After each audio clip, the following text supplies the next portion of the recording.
জলসিঁড়ি আবাসন প্রকল্পে আনুষ্ঠানিক যাত্রা শুরু করল আর্মি ইন্টারন্যাশনাল ইসলামিক ইনস্টিটিউট। উদ্বোধন করেন সেনাবাহিনী প্রধান জেনারেল ওয়াকারুজ্জামান।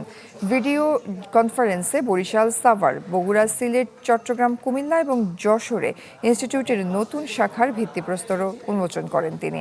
ক্যামব্রিজ কারিকুলাম ভিত্তিক এই শিক্ষা প্রতিষ্ঠানে আধুনিক শিক্ষার সাথে থাকবে নৈতিক শিক্ষার সমন্বয়, যা বিশ্বমানের যোগ্য নেতৃত্ব ও সুনাগরিক গড়ে তুলতে ভূমিকা রাখবে বলে আশা করছেন সেনা সদর।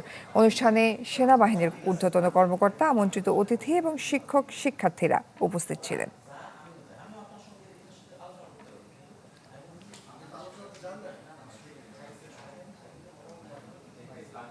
যত ধরনের অপকর্ম সমাজের মধ্যে এটা দানা বেঁধেছে, এটা থেকে মুক্তির উপায় হচ্ছে এডুকেশন।